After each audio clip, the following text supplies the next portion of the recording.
Welcome back, everybody. I'm back with some big and breaking news on the PPP program. This is for Draw 1 applicants wanting to get out there and get their Draw 2. With the big question mark is, do I have to wait 8 weeks to receive my Draw number 2? We're going to get all those answered for you right here because the SBA finally caught up and updated their FAQ on what the ruling is regarding that 8-week period.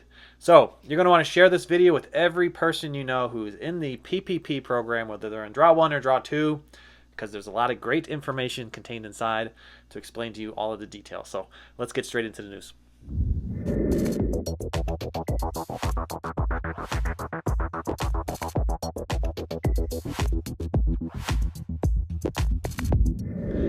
Hello everybody, I'm Edward Bilder. To all my loyal subscribers out there, welcome back for another video. And if you're joining us for the first time today, welcome. Consider becoming a subscriber. I just want to give a quick congratulations to everybody out there who is receiving their targeted advanced grant. I know we're going to talk about PPP here in just a moment, but there's a lot of celebrating in the targeted advanced grant world, and I just want to say congratulations to everybody. We've been putting up such a big fight over everybody who was wrongfully denied, and we finally won that reevaluation process, that appeal process if you were wrongfully denied. So check out my other videos here. I don't want you to miss out on the opportunity to get the full balance of your $10,000 if you were wrongfully denied. You have to go through some steps, and it's explained in that video. So check it out. Okay, I want to get into some big news around PPP because I've been saying for weeks on this channel that everybody keeps asking the big question. If I got Draw number 1 and I'm a 2021 applicant, can I rush out right now and get my Draw number 2, or do I have to wait that full 8 weeks? Because a lot of people are scratching their heads. Lenders are scratching their heads. So many people are scratching their heads. And the SBA finally came out with the new updated FAQs. We're going to walk through them here in just a moment. The answer is no, you do not have to wait the 8 weeks to go out and get your Draw number 2. Don't rush out and do it just yet. Watch through the end of the video because there's some more information I need to explain to you to get this done, and some things you need to consider before you go out and rush out and get your Draw number 2. So stick with us through the video. And I've been saying this for weeks. I've been posting videos. I've even had some other channels basically highlight that there's misinformation going on out here about this 8-week process. But I was pretty confident in knowing what the right answer was because I spent 10 years in aerospace interpreting national defense contracts, putting jets in the sky. So I was pretty confident that I could handle this little amateurish law that was being interpreted for, with 20, 30 words. Okay, so there are some big things that you need to consider. We're going to get into all that right now. So let's dive in. Before we dive in, I just want to announce that this video is sponsored by me. Right now in the description, you can check out my crash courses on B&Bs and short-term rentals. Get into the game of real estate of short-term rentals with just $50 in your pocket, earning an extra $5,000 to $10,000 a month. The crash course shows you how to get this done. All right, I'm going to dive into the news on PPP, and before I do, I just want to point out, remember there are 2 forms. So if you have not yet applied for PPP Draw number 1, there are 2 forms. It's very important that you hear this because you want to use the gross income form and not the net income form if you're a Schedule C. This is for all those Uber drivers, Lyft drivers, truck drivers. You guys are out there hustling each and every day, Instacart workers. Use gross income, not net income, because it's like a $10,000 difference between the 2 of them. Net gives you very little money. Gross gives you very big money. Okay, so keep that in mind. All right, into the ruling here, okay, because the SBA finally updated their FAQ, and they are highlighting the point that the rule is in order to receive your Draw number 2, you must have used your Draw number 1 on eligible expenses on or before receiving your Draw number 2. And those eligible expenses are broken out in 60-40. That's your payroll is 60% and 40% on other eligible expenses like rent, mortgage interest, utilities, and some pandemic-related items. So the answer is you do not have to wait the 8 weeks, and you don't even have to declare that forgiveness period. Selecting the forgiveness period of 8 weeks, you don't even have to do that anymore. Now, there is a disclaimer in the FAQ that reminds you if you do not spend the minimum of 60% on your payroll, it can affect your 100% forgiveness. That's important to hear. You have to use 60% on your payroll in order to have it be 100% forgiven. And if you don't, and if it's like, maybe a little less, then you get partial forgiveness, which means you'd have to pay some of this loan back. So consider that, all right? That's a big thing to consider. To get draw number 2, you also need to have the 25% reduction in gross receipts. That's quarter over quarter, year over year, and is only for 300 or fewer employees and not the 500 or fewer employees. And if you don't believe me, we'll put up the FAQ. It's actually in the description. You can find this. It's number 61, so you can scroll to page 27, check out number 61. And the important part that you need to read there is that the borrower has used or will use the first draw PPP loan proceeds for any or all eligible expenses outlined in subsection B11. And then, of course, that little note on the bottom, required percentages of payroll cost will affect loan forgiveness. Important to know that as well. So if you like the research I do here on this channel and you want to say thank you, now's the time to go out and smash the old like button, tap it once, make it turn colors.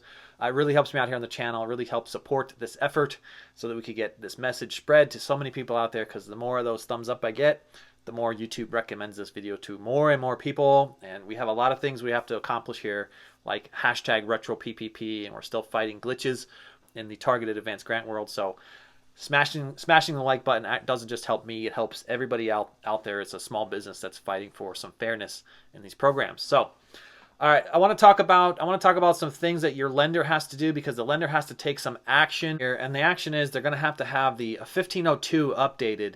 Once that 1502 is updated, it is irreversible. So if you're in draw number 1 and you need to adjust something on draw number 1, updating that 1502 to say that you've received and used on or before the 8 weeks has expired all of the funds is not something you would want to do, okay? So to do that, you have to fill out a form 2483 SD or 2483 SD-C.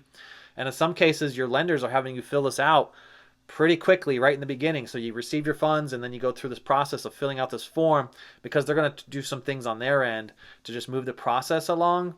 And they can execute this before the 8 weeks have expired. And in your mind, you don't even think twice about it. You've just gone and filled out your 2483 thinking it was just another form that you're supposed to fill out, right? So what you need to know is that since local credit unions and some of these bigger banks don't have a lot of experience with the PPP program, and they don't have all the answers to consult with you, they're making some mistakes. They're definitely making some mistakes.